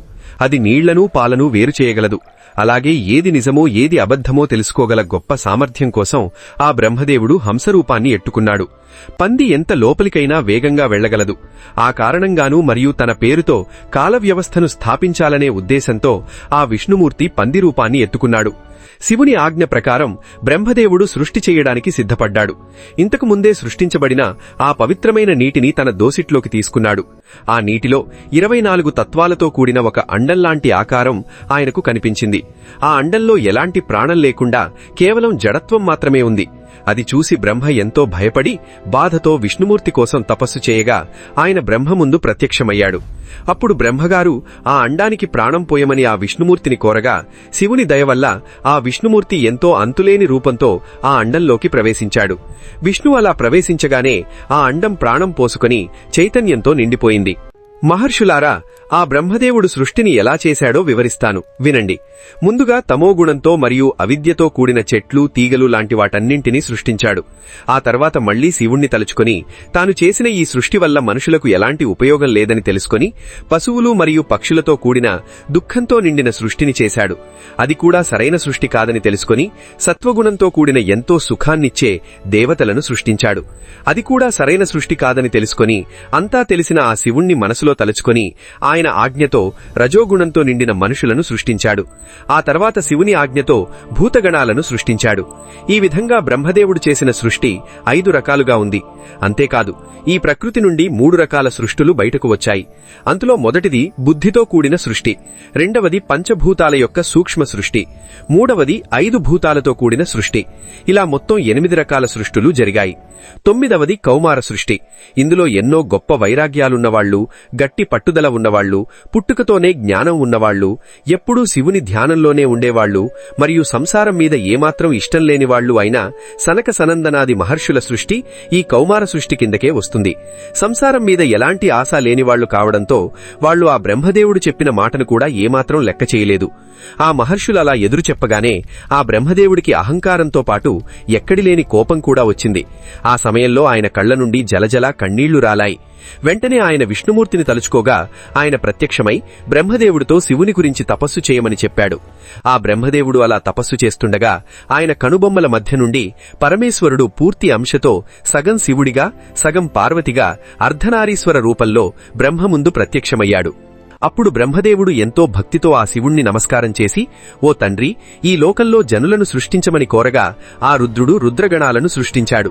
అప్పుడు బ్రహ్మదేవుడు మళ్లీ ఆ శివుణ్ణితో చావు పుట్టుకల భయం ఉన్న జనులను సృష్టించమని కోరగా అప్పుడు మహాదేవుడు ఇలా అన్నాడు, ఓ బ్రహ్మదేవుడా, చావు పుట్టుకల భయంతో ఏడ్చేవాళ్లను, ఎలాంటి అందల్లేని వాళ్లను, కర్మల వలలో చిక్కుకున్న వాళ్లను, దుఃఖంలో మునిగిపోయే మనుషులను నేనస్సలు సృష్టించను. నేను వాళ్లందరికీ గురువు స్థానంలో ఉండి వాళ్లకు గొప్ప జ్ఞానాన్నిచ్చి వాళ్లను కాపాడుతాను. అటువంటి మనుషులను నువ్వే సృష్టించు. దానివల్ల నీకీ మాయల బంధం ఏమీ అంటదు అని చెప్పి ఆ శివుడు అక్కడి నుండి మాయమైపోయాడు. మహర్షులారా, ఆ పితామహుడైన బ్రహ్మదేవుడు చేసిన సృష్టి గురించి మీకింకా వివరంగా చెబుతాను వినండి అని సూతుడు ఇలా చెప్పడం మొదలుపెట్టాడు. ఆ బ్రహ్మదేవుడు శబ్దం, స్పర్శ, రూపం, రసం మరియు గంధం లాంటి వాటితో భూమి, నీరు, అగ్ని, గాలి, ఆకాశం లాంటి 5 భూతాలను సృష్టించాడు. ఒక క్షణం మొదలుకొని యుగం వరకు కాలాన్ని లెక్కించే పద్ధతిని సృష్టించాడు. కదిలేవి, కదలనివి మరియు చావు పుట్టుకలు ఉన్న ప్రాణులను సృష్టించాడు. ఆ తర్వాత ఎంతోమంది ఋషులను సృష్టించాడు.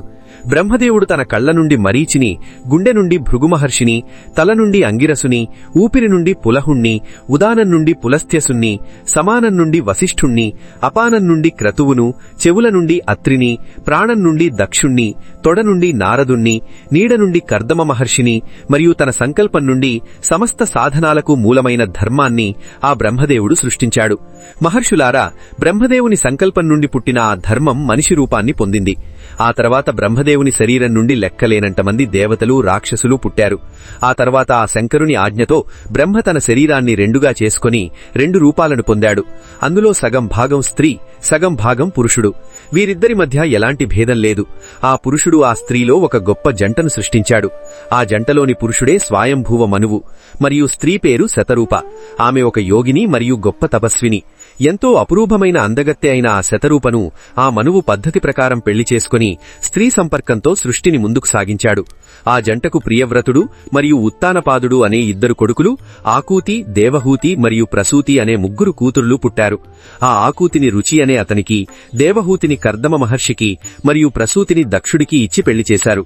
వాళ్లలో ఆ ప్రసూతి యొక్క సంతానమే ఈ భూమండలమంతా వ్యాపించింది. ఆ కర్దమ మహర్షికి దేవహూతి వల్ల చాలా మంది కొడుకులు పుట్టారు. ఇక దక్షుడికి ఏకంగా 24 మంది కూతుర్లు పుట్టారు. వాళ్లలో శ్రద్ధ, లక్ష్మి, ధృతి, తుష్టి, పుష్టి, మేధ, క్రియ, వసువు, బుద్ధి, లజ్జ, శాంతి, సిద్ధి మరియు కీర్తి అనే పేరుగల 13 మంది కూతుర్లను ఆ ధర్ముణ్ణికి ఇచ్చి దక్షుడు పెళ్లి చేశాడు. వాళ్లకన్నా చిన్నవాళ్లైన ఖ్యాతిని భృగు మహర్షికి, సతీదేవిని శివునికి, సంభూతిని మరీచికి, ప్రీతిని పులస్త్యసునికి, క్షమను పులహునికి, సన్నతిని క్రతువుకి, అనూరూపను అత్రికి, ఊర్జను వశిష్ఠునికి, స్వాహాదేవిని అగ్నిదేవునికి మరియు స్వహాదేవిని పితృదేవతలకు ఇచ్చి పెళ్లి చేశారు. వీళ్లందరి సంతానంతోనే ఈ భూలోకమంతా నిండిపోయింది. మహర్షులారా, ఈ విధంగా ఆ పార్వతిపతి అయిన శివుని ఆజ్ఞ ప్రకారం, ప్రాణులు చేసుకున్న కర్మల ప్రకారం అనంతమైన జీవులు ఈ సృష్టిలో పుట్టారు. మరొక కల్పంలో దక్షుడికి 60 మంది ఆడపిల్లలు పుట్టారని చెప్పారు. వాళ్లలో 10 మందిని ధర్మునికి, 27 మందిని చంద్రునికి మరియు 13 మంది పిల్లలను కశ్యపునికి ఇచ్చి ఆ దక్షుడు వేదమంత్రాలతో పెళ్లి చేశాడు. మిగిలిన వాళ్లలో 4 పిల్లలను తార్క్షునికి, భృగువుకి, అంగిరసులకు 2 చొప్పున పిల్లలను ఇచ్చి పెళ్లి చేశాడు. ఆ దంపతుల వల్లే కదిలే కదలని ఈ సృష్టంతా ఎంతో విస్తారంగా వర్ధిల్లింది. దేవతలు, దైత్యులు, ఋషులు, చెట్లు, పక్షులు, పర్వతాలు మరియు తీగలు లాంటి సృష్టితో పాతాళం నుండి సత్యలోకం వరకు అంతా నిండిపోయింది. పూర్వం శంభుని కోసం తపస్సు చేయడానికి పుట్టిన సతీదేవిని ఆ రుద్రుడు ఎప్పుడూ తన త్రిశూలం చివరన ఉంచుకుని రక్షించాడు. ఆ తర్వాత లోక కళ్యాణం కోసం భక్తులను రక్షించడానికి ఆమె ఆ దక్షుడికి కూతురుగా పుట్టి తన లీలలను ఎన్నో చూపించింది. ఆ సతీదేవి సాక్షాత్తు సత్వగుణానికి ప్రతీక, సరస్వతీదేవి రజోగుణానికి ప్రతీక మరియు లక్ష్మీదేవి తమోగుణానికి ప్రతీక. ఆ సతీదేవి శంకరుణ్ణి పెళ్లి చేసుకుని ఆ దక్షుడు చేసిన యజ్ఞంలో తన ప్రాణాలను వదిలేసింది. ఆ తర్వాత దేవతల ప్రార్థనను మన్నించి పార్వతీదేవిగా పుట్టి మళ్లీ ఆ శివుడికి భార్య అయింది. ఆమె గుణాలను బట్టి, ఆమె చేసే పనులను బట్టి ఆమెకు ఎన్నో పేర్లు వచ్చాయి. కాళిక, చండి, భద్ర, చాముండ, విజయ, జయ, జయంతి, భద్రకాళి, దుర్గా, భగవతి, కామాఖ్య, కామద, అంబ, మృడాని మరియు సర్వమంగళ లాంటి ఎన్నో పేర్లు ఆమెకున్నాయి. కాని వీటన్నింటిలో పార్వతీదేవి అనే పేరు ఎంతో ప్రసిద్ధి చెందింది. అప్పుడు మునులతో సూతుడు ఇలా అంటున్నాడు: మునులారా, మీకు ఎంతవరకు నారదుడు అడగగా బ్రహ్మదేవుడు చెప్పిన ఆ శివకథలనే చెప్పాను. ఆ ప్రసంగం ఇంకా నడుస్తూనే ఉంది, వినండి. ఒకరోజున నారదుడు తన తండ్రి దగ్గరకు వెళ్లి, శివుడు కైలాసానికి ఎప్పుడు వెళ్లాడు, కుబేరునితో శివుడికి స్నేహం ఎలా కలిగింది, సర్వం తెలిసిన ఆ శివుని మిగతా లీలలు ఎటువంటివి, దయచేసి నాకు చెప్పండి అని కోరగా, అప్పుడు బ్రహ్మదేవుడు చెప్పిన కథను మీకు వివరిస్తాను, శ్రద్ధగా వినండి. కాంపిల్య నగరంలో యజ్ఞదత్తుడు అనే పేరుగల ఒక పండితుడు ఉండేవాడు. ఆయన యజ్ఞాలను సొంతంగా చేయగల గొప్ప పండితుడు. అంతేకాదు, వేదాలను, శాస్త్రాలను ఔపోసన పట్టినవాడు. రాజుల చేత గౌరవించబడేవాడు. గొప్ప దానగుణం ఉన్నవాడు. మంచి కీర్తి ఉన్నవాడు. ప్రతిరోజూ అగ్నిహోత్రాన్ని పూజించేవాడు మరియు ఎంతో అందగాడు. ఆ యజ్ఞదత్తుడికి గుణనిధి అనే ఒక కొడుకున్నాడు. తండ్రి అతనికి 8వ ఏటనే ఉపనయనం చేశాడు. ఆ రాజుల పనులలో ఎప్పుడూ మునిగిపోయి ఉండే ఆ తండ్రి తన కొడుకు చదువు సంధ్యల గురించి పెద్దగా పట్టించుకోలేదు. దీని ఫలితంగా చెడ్డవాళ్లతో స్నేహం చేసి ఆ గుణనిధి పూర్తిగా జూదానికి బానిసైపోయాడు. తన తల్లికి మాయమాటలు చెప్పి ఆమె దగ్గర నుండి డబ్బుల్లాగి వాటితో జూదమాడేవాడు. ఆ జూదం పిచ్చిలో పడిపోయి చెడ్డవాళ్లతో తిరిగి ప్రతిరోజూ చేసే స్నాన, సంధ్యావందనాలు లాంటి పనులను పూర్తిగా వదిలేశాడు. అంతమాత్రమే కాదు, నీచమైన స్నేహాల వల్ల ఎంతో చెడ్డవాడిగా మారిపోయి వేదాలను, దేవుళ్లను, పండితులను ఎప్పుడూ తిడుతూ ఉండేవాడు. శాస్త్రాలలో చెప్పిన మంచి పనులను పూర్తిగా వదిలేసి ఎప్పుడూ పాటలు వింటూ ఆడవాళ్ల మోజులో పడిపోయి వ్యభిచారిగా మారిపోయాడు. నాటకాలాడేవాళ్లు, పాషండులు మరియు జోకర్లు మాత్రమే వాడికి అత్యంత ప్రియమైన స్నేహితులు.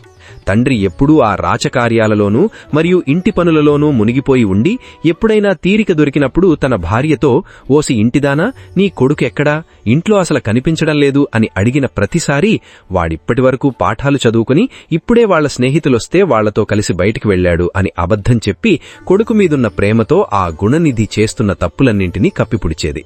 ఇంట్లో మాత్రం తండ్రి లేనప్పుడు కొడుకును బుజ్జగిస్తూ ఎన్నో మంచి మాటలు చెప్పేది. ఆ గుణనిధికి 16 సంవత్సరాలు వయసు వచ్చేసరికి తండ్రి వాడికి గడ్డం తీయించి పద్ధతి ప్రకారం పెళ్లి చేశాడు. అలా పెళ్లైన తర్వాత కూడా ఆ గుణనిధి ప్రవర్తనలో ఏమాత్రం మార్పు రాలేదు. ఒకరోజున తల్లి ఆ గుణనిధిని తన పక్కన కూర్చోబెట్టుకుని ఎంతో ప్రేమతో, మెత్తటి మాటలతో నయంగా, భయంగా వాడికిలా బుద్ధి చెప్పింది: కుమారా, నీ తండ్రికి కోపం వస్తే తట్టుకోలేం. ఈ చెడ్డ పనులన్నీ ఇక్కడితో ఆపేయ్. నువ్వు చేస్తున్న ఈ చెడ్డ పనులన్నీ గనక ఆయనకు తెలిస్తే నిన్ను, నన్ను కూడా ఇంట్లో నుండి గెంటేస్తాడు. ఏదో ఇప్పటివరకు ఆయనకు తెలియకుండా నేను దాచిపెడుతూ వచ్చాను. వత్స, నీ తండ్రి డబ్బు వల్ల కాదు, ఆయన చేసే మంచి పనుల వల్ల, ఆచారాల వల్లే సమాజంలో ఇంత గొప్ప పేరు తెచ్చుకున్నాడు. పండితుడికి మంచి చదువు, మంచివాళ్లతో స్నేహం, ఈ రెండింటినీ మించిన ఆస్తి మరొకటి లేదు. పండితుడికి అసలైన ఆస్తి చదువే. నీకీ చదువు మీద, పూజల మీద ఆసక్తి కలగపోవడానికి కారణమేమిటి? నీ పూర్వీకులు, నీ తాత ముత్తాతలు అందరూ ఎంతో గొప్ప పండితులు మరియు యజ్ఞాలు చేసిన గొప్పవాళ్లు. ఈ లోకంలో మన కుటుంబానికి ఉన్న మంచి పేరు ప్రతిష్టలను ఇలా నాశనం చేయకు. ఆ చెడ్డవాళ్ల స్నేహాన్ని వదిలేయి. మంచివాళ్లతో తిరగడం అలవాటు చేసుకో. మంచి చదువుల మీద మనసు పెట్టు. మన ఆచార వ్యవహారాలను పాటించు. ఆ తండ్రికి తగ్గ కొడుకనిపించుకో. నీకు 19 సంవత్సరాలు వచ్చాయి. నీ భార్యను చూడు, 16 సంవత్సరాల ఎంతో అందమైన యువతి మరియు ఎంతో ఉత్తమురాలు. నీ మామగారు, నీ మేరమామలు అందరూ ఎంతో మంచి గుణాలున్నవాళ్లు. ఆ నీ తండ్రిగారి శిష్యులను చూడు, వాళ్లు ఎంత వినయంగా, పద్ధతిగా ఉంటారో. నువ్వు చేసే ఈ దరిద్రపు పనులు గనక రాజుగారికి తెలిస్తే మీ నాన్నగారి పదవిని పీకేస్తారు. అంతేకాదు, జైల్లో పెట్టి శిక్షిస్తారు కూడా. అప్పుడు మనకు పూట గడవడం కూడా కష్టమవుతుంది అని ఆ తల్లి ఎంతో బాధతో చెప్పింది. ఆ తల్లి ఎన్ని విధాలుగా చెప్పినా ఆ గుణనిధి తన ప్రవర్తనను ఏమాత్రం మార్చుకోలేదు. ఇంట్లో ఉన్న వస్తువులన్నింటినీ ఒక్కొక్కటిగా దొంగిలించి ఆ జూదమాడేవాళ్లకి ఇస్తూ ఉండేవాడు. ఒక రోజున ఆ యజ్ఞదత్తుడు వీధిలో వెడుతుండగా ఒక జూదమాడేవాడి వేలికి ఉన్న తన వజ్రపు ఉంగరాన్ని గుర్తుపట్టి వాణ్ణి పట్టుకుని గట్టిగా నిలదీసి అడిగేసరికి వాడిలా బదులిచ్చాడు. ఓ పండిత స్వామి, ఈ ఉంగరాన్ని నేనేమీ దొంగతనం చేయలేదు. నీ కొడుకు దీనిని నాతో ఆడిన జూదంలో పోగొట్టుకున్నాడు. ఇదొక్కటే కాదు, మీ ఇంట్లో ఉన్న పట్టుచీరలు, నగలు, ఇంకా ఎన్నో వస్తువులు నా దగ్గరే ఉన్నాయి. నిజం చెప్పాలంటే ఈ నగరంలో మీ కొడుకుతో సమానమైన జూదగాడు మరొకడు లేడు. అలాగే ఈ నగరంలో నీతో సమానమైన గొప్ప పండితుడు మరొకడు లేడు. అసలు మీ కొడుకు చేస్తున్న ఈ పనులు నీకిప్పటి వరకు తెలియలేనదే అంటే అదే నాకు ఎంతో ఆశ్చర్యంగా ఉంది అని ఆ జూదరి అన్నాడు. తన కొడుకు చేస్తున్న తప్పుడు పనుల గురించి మొదటిసారిగా ఒక జూదరి నోటి వెంట విన్న ఆ దీక్షితుడు సిగ్గుతో తన తలను, భుజాలను వంచుకుని కండువాతో తన తలను కప్పుకుని గబగబా అడుగులు వేసుకుంటూ తన ఇంటికి చేరుకుని భార్యను పిలిచి ఇలా అన్నాడు. ఓసి సోమిదేవమ్మ, ఇలారా. గుణనిధి అయిన నీ కొడుకెక్కడున్నాడు? సరే, ఆ భ్రష్టుడితో నాకేం పనిలేదు గాని ఆ రాజుగారు నాకు బహుమతిగా ఇచ్చిన రత్నాల ఉంగరాన్ని నేను తలంటు స్నానం చేసేటప్పుడు నువ్వు చిరునవ్వులు చిందిస్తూ ఏది ఆ ఉంగరాన్నిలా ఇవ్వండి, నేను భద్రంగా దాస్తాను అని తీసుకున్నావు కదా, గుర్తుందా? ఏది ఆ ఉంగరం ఇప్పుడెక్కడుందో వెంటనే తీసుకునిరా అని కోపంగా అడిగాడు. ఆ మాటలు విన్న సోమిదేవమ్మ గుండెల్లో రైళ్లు పరిగెత్తాయి. అయినా సరే పైకి భయపడనట్లు నటిస్తూ ఇలా అంది. బయట సూర్యుడు మాడు పగిల్లా నిప్పులు కక్కుతున్నాడు. మధ్యాహ్నం 12 గంటలైంది. నీకు స్నానానికి అన్నీ సిద్ధం చేశాను. ముందు స్నానం చేసి దేవుడికి దండం పెట్టుకుని భోజనం చేయండి. ఆ ఉంగరాన్ని నేనెక్కడో భద్రంగా దాచాను. నెమ్మదిగా వెతుకుతాను. ఇప్పుడు దానికోసం ఎంత తొందరేమిటి? ఎక్కడో ఒక చోట అది ఉండే ఉంటుంది కదా అని అంది.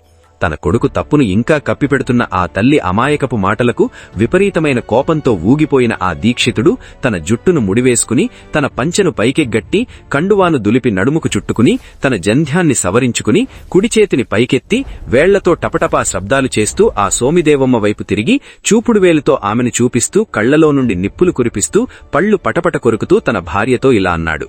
ఓసి సోమిదేవమ్మ, ఇక చాలు నీ మాయమాటలు కట్టిపెట్టు. వాడి గురించి నేనడిగిన ప్రతిసారి నువ్వు నాకు పచ్చి అబద్ధాలు మాత్రమే చెబుతూ వచ్చావు. హంసల బొమ్మలతో మామిడి చిగురు రంగు అంచు ఉన్న నీ పట్టుచీర ఏది? రాళ్లు పొదిగిన మన బంగారు గిన్నె ఎక్కడుంది? 3 పేటల పట్టుదారంతో నేసిన నా పట్టు పంచె ఏ జూదగాడు కట్టుకుని తిరుగుతున్నాడో కదా. నేను దక్షిణ దేశం నుండి తెచ్చిన ఇత్తడి గిన్నె, గౌడ దేశం నుండి తెచ్చిన రాగి గిన్నె ఎక్కడున్నాయి? ఎంతో ప్రాణం ఉన్నట్లు కనిపించే ఆ ఏనుగు దంతపు బొమ్మ ఏ వేశ్య ఇంట్లో ఉందో కదా. అవన్నీ సరే, మన పెళ్లి సమయంలో నేను నీ వేలికి తొడిగిన ఆ రత్నాల ఉంగరాన్ని తీసుకువచ్చి నాకు చూపించు. పద్ధతిగల కులస్త్రీవైన నీ మీద కోపపడడం నాకు ఏమాత్రం ఇష్టం లేదు. కాని పనికిమాలిన కొడుకు పుట్టడం కంటే అసలు కొడుకు పుట్టకపోవడమే ఎంతో ఉత్తమం. ముందు నీళ్లు తీసుకునిరా. వాడికి నువ్వులు నీళ్లు కలిపి ఇప్పుడే తర్పణం వదిలేస్తున్నాను. వాడిక నాకు చచ్చిన వాడితో సమానం. నువ్వు నాకు కొడుకు కాదు, నువ్వు నాకు భార్యవు కాదు. నేను మళ్లీ పెళ్లి చేసుకున్నాకే నా మొదటి భోజనం చేస్తాను అని చెప్పి ఆ తండ్రి కోపంతో రగిలిపోయాడు. యజ్ఞదత్తుడు తన కొడుకైన గుణనిధి చేసిన పనులకు కోపంతో తన భార్యను వదిలేసి ఆ రోజే మరొక పండితుని కుమార్తెను పెళ్లి చేసుకుని తన పూజా కార్యక్రమాలలో మునిగిపోయాడు. తన తండ్రి చేసిన భయంకరమైన శపథం గురించి విన్న ఆ గుణనిధి తండ్రి దెబ్బలకు భయపడి వెంటనే ఇల్లు వదిలిపెట్టి ఉత్తర దిక్కువైపుగా నడవడం మొదలుపెట్టాడు. తన కండువాతో తనను కప్పుకొని నడుస్తూ తనలో తాను ఇలా బాధపడటం ప్రారంభించాడు. ఆహా, ఎంత ఆశ్చర్యం! ఎంతో పవిత్రమైన పండితుల వంశంలో పుట్టిన నాకు ఈ జూదం, వ్యభిచారం లాంటి చెడ్డ వ్యసనాలు ఎలా అంటుకున్నాయి? ఇప్పుడు నా దగ్గర చిల్లిగవ్వ కూడా లేదు. పోనీ బ్రతకడానికి నా దగ్గర చదువుందా అంటే అది మొదటికే లేదు కదా. వేరే దేశాలకు వెళ్లినప్పుడు మనిషికి తన చదువే కదా ఒక మంచి స్నేహితుడిలా తోడుగా ఉంటుంది. డబ్బు లేనివాడికి సుఖాలు అనేవి ఆమడ దూరంలో ఉంటాయి. గమ్యం లేని ఈ నడక నేను ఇలా ఎంతకాలమని నడవగలను అని తన మనస్సులో తాను కుమిలిపోతూ కొన్ని రోజుల పాటు అలా నడుస్తూనే ఉన్నాడు. ఒకరోజు సూర్యుడు అస్తమించే సమయానికి దూరంగా అతనికి ఒక శివాలయం గోపురం కనిపించింది. ఎలాగోలా నడుచుకుంటూ ఆ గుడి దగ్గరకు చేరుకుని అక్కడ ఉన్న చెరువు గట్టు మీద ఒక చెట్టు కింద నీరసంగా కూలబడిపోయాడు. అలసట వల్ల అతనికి తెలియకుండానే నిద్రలోకి జారుకున్నాడు. మరుసటి రోజు ఉదయం తెల్లవారింది. ఆ రోజు పరమ పవిత్రమైన మహాశివరాత్రి. హరహర మహాదేవ శంభో శంకర అంటూ గట్టిగా అరుస్తూ భక్తులు చేస్తున్న శివనామ స్మరణతో ఆ గుడంతా ఎంతో కోలాహలంగా మారుమోగిపోతోంది. పొద్దుగడిచే కొద్దీ ఆ గుణనిధి కడుపులో ఆకలి విపరీతంగా పెరిగిపోయి పేగులు మాడిపోతున్నాయి. అప్పుడతనిలా అనుకున్నాడు, నేను నా ఇంట్లో ఉన్నప్పుడు మా అమ్మ నా కడుపు నిమిరి ఉదయాన్నే ఎంతో ప్రేమగా నాకు పెరుగన్నం పెట్టేది. ఇప్పుడు నాకు అన్నం ఎవరు పెడతారు? ఈ లోకంలో అమ్మను మించిన దైవం మరొకటి లేదు కదా అని తన తల్లి చేసిన ఉపచారాలను తలచుకుని బాధపడ్డాడు. తనలాంటి సోమరిపోతులు బ్రతకకుండా ఈ ఆకలిని సృష్టించిన ఆ బ్రహ్మదేవుణ్ణి తిట్టుకుంటూ ఈ ఆకలి బాధ ఎలా తీరుతుందా అని కళ్ళు మూసుకొని ఆలోచిస్తూ ఉండగా రకరకాల రుచికరమైన భక్ష్యాలు మరియు వంటకాల ఘుమఘుమ వాసనలు ఆ గుణనిధి ముక్కుకు తగిలాయి. వెంటనే కళ్ళు తెరిచి చూసేసరికి ఒక గొప్ప శివభక్తుడు తన బంధువులతో మరియు పనివాళ్లతో కలిసి ఎన్నో రకాల మధురమైన పదార్థాలను శివుడికి నైవేద్యంగా పెట్టడానికి గుడిలోకి తీసుకుని వెళుతున్నాడు. ఆ నైవేద్యం పెట్టిన తర్వాత ఆ భక్తులందరూ రాత్రి నిద్రపోగానే ఆ వంటకాలను మనం దొంగిలించి కడుపు నిండా తినవచ్చు కదా అని ఆశపడి ఒక భక్తుడిలాగా ఆ గర్భగుడి ద్వారం దగ్గరే కూర్చుని శివనామస్మరణ చేస్తున్నట్లు నటిస్తూ ఆ పూజ పూర్తయ్యే వరకు అక్కడే చూస్తూ కూర్చున్నాడు. ఆ భక్తులందరూ రకరకాల ఆటపాటలతో శివుడికి పూజలు చేసి నైవేద్యం సమర్పించి అలసిపోయి అక్కడే నిద్రపోయారు. సరిగ్గా ఇదే సరైన సమయం అనుకుని ఆ గుణనిధి ఆ గర్భగుడిలోకి ప్రవేశించాడు. కాని అక్కడ ఉన్న దీపం వెలుగు చాలా తక్కువగా ఉండటం వల్ల ఆ భక్ష్యాలు ఎక్కడ ఉన్నాయో వాడికి కనిపించలేదు. వెంటనే తన కండువా అంచును చించి దానిని ఒక వత్తిగా చేసి ఆ దీపంలో వేసి దీపం వెలుగును పెంచాడు. అక్కడ ఉన్న భక్ష్యాలను కొన్ని తిని మరికొన్నింటిని తన బట్టలో మూటగట్టుకుని తొందరగా బయటకు వెడుతుండగా చీకట్లో వాడి కాలు ఒకరికి తగలడంతో నిద్రపోతున్న ఆ భక్తుడు ఉలిక్కిపోయి లేచి దొంగ దొంగ అని గట్టిగా అరిచాడు. ఆ అరుపులకు అందరూ నిద్రలేచి వాణ్ణి పట్టుకుని చావబాదారు. ఆ దెబ్బలను తట్టుకోలేక ఆ పండితుడి కొడుకైన గుణనిధి అక్కడికక్కడే తన ప్రాణాలను వదిలేశాడు. దారుణమైన పాపాలు చేసిన వాడిని నరకానికి తీసుకువెళ్లడానికి యమఘటులు తమ చేతుల్లో భయంకరమైన ఆయుధాలతో పాశాలతో అక్కడికి వచ్చారు. ఇంతలోనే చిన్న చిన్న గంటలు ఉన్న పూలమాలలు మరియు చేతుల్లో త్రిశూలాలు పట్టుకున్న శివగణాలు కూడా అక్కడికి వచ్చారు. అప్పుడు ఆ యమభటులు శివగణాలతో, ఓ యమకింకరులారా, ఎంతో సూక్ష్మంగా ఉండే శివధర్మాల గురించి మీకు వివరిస్తాం వినండి. ఇతను తనకు తెలియకుండానే నిన్న శివరాత్రి రోజున రోజంతా ఏమీ తినకుండా ఉపవాసం ఉన్నాడు. రాత్రంతా పడుకోకుండా జాగరణ చేశాడు. మనస్సులో వేరే ఆలోచనతో సరే శివనామస్మరణ చేస్తూ శివపూజను తన కళ్లారా చూశాడు. గర్భగుడిలో శివుని ముందు తన బట్టను చించి దీపాన్ని వెలిగించాడు. శివుడికి పెట్టిన పవిత్రమైన ప్రసాదాన్ని తిన్నాడు. ఎవరైనా సరే తెలిసిగాని తెలియకగాని ఈ పనులు చేస్తే వాడు ఖచ్చితంగా శివలోకాన్ని చేరుకుంటాడు. ఇతను కొంతకాలం పాటు శివలోకంలో ఉండి ఆ తరువాత తన పుణ్యఫలం చేత కళింగ దేశానికి రాజుగా పుడతాడు.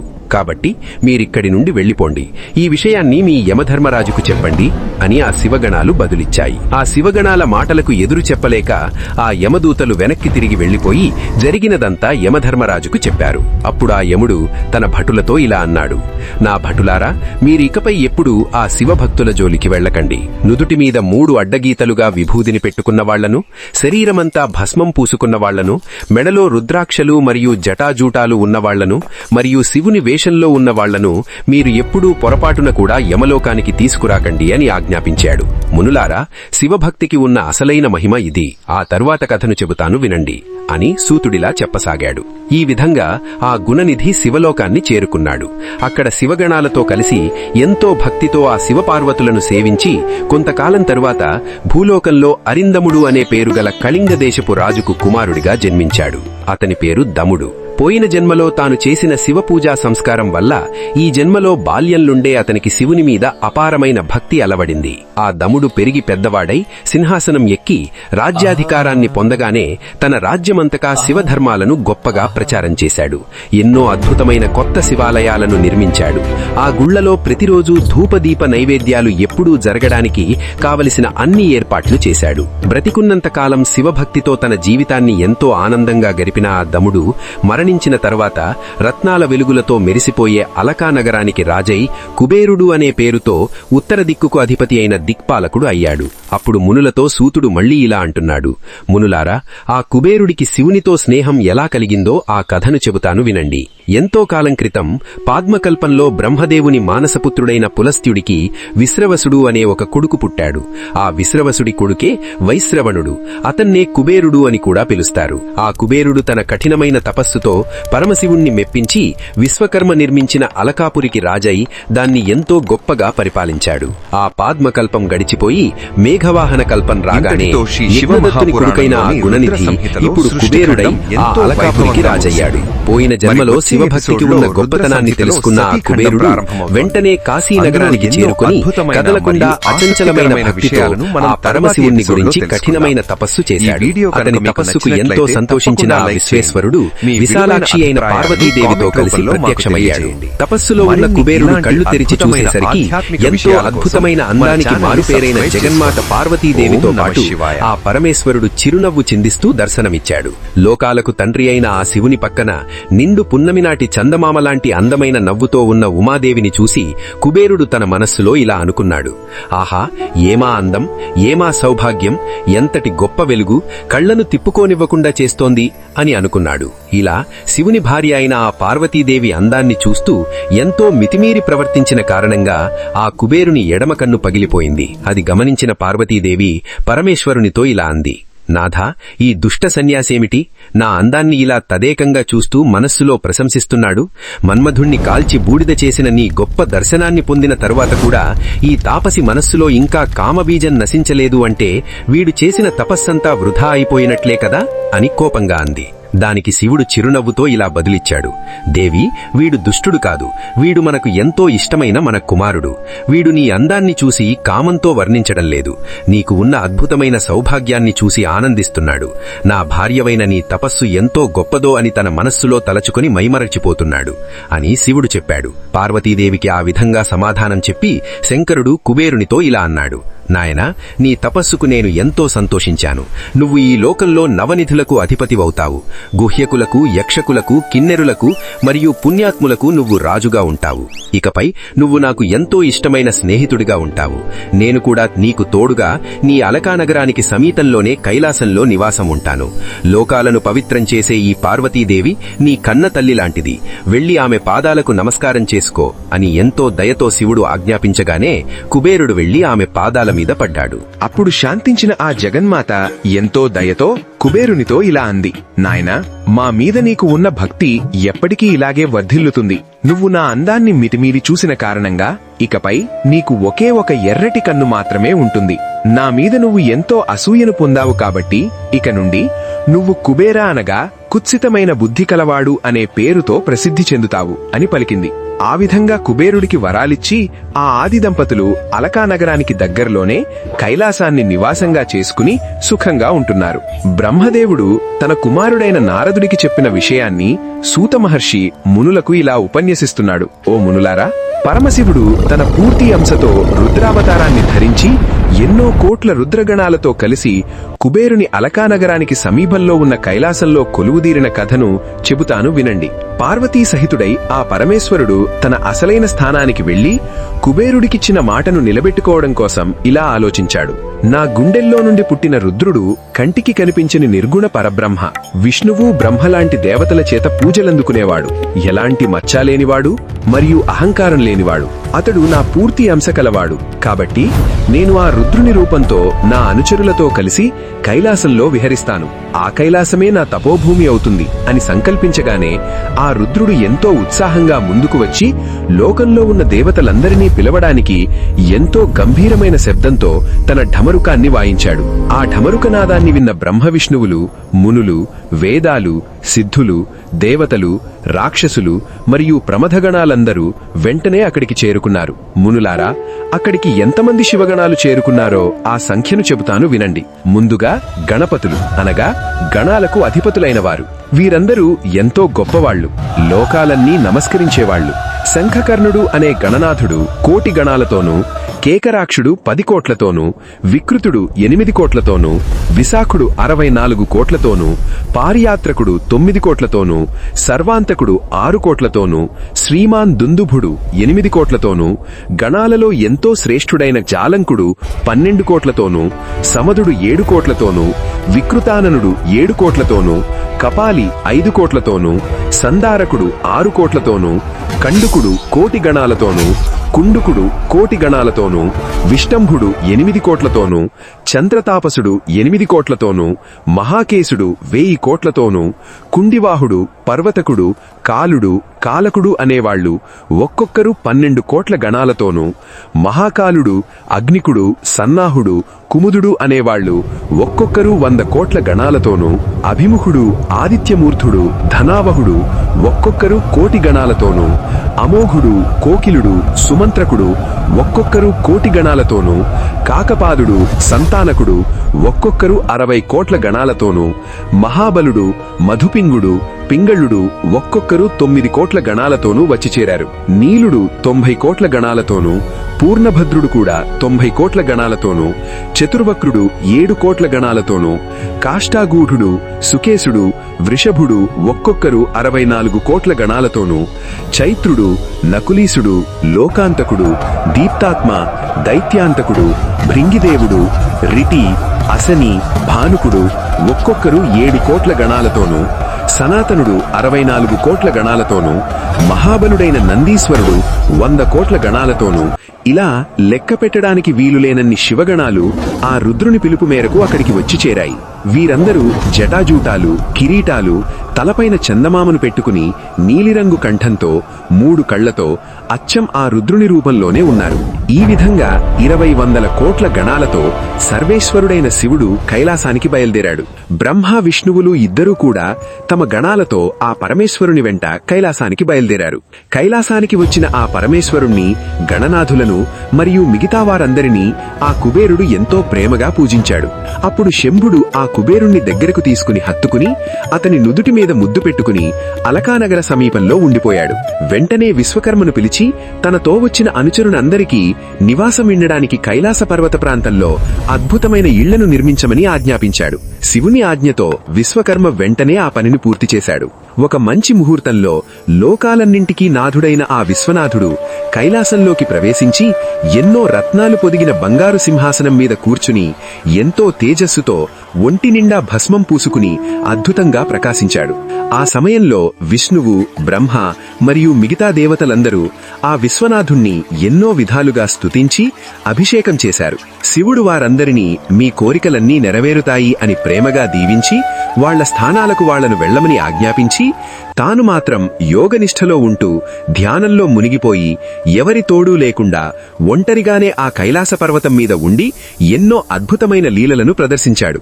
ఆ తరువాత దక్షుని కూతురైన ఆ సతీదేవిని పెళ్లి చేసుకుని లోకాచారాలను పాటిస్తూ ఎంతో ఆనందంగా గడిపాడు.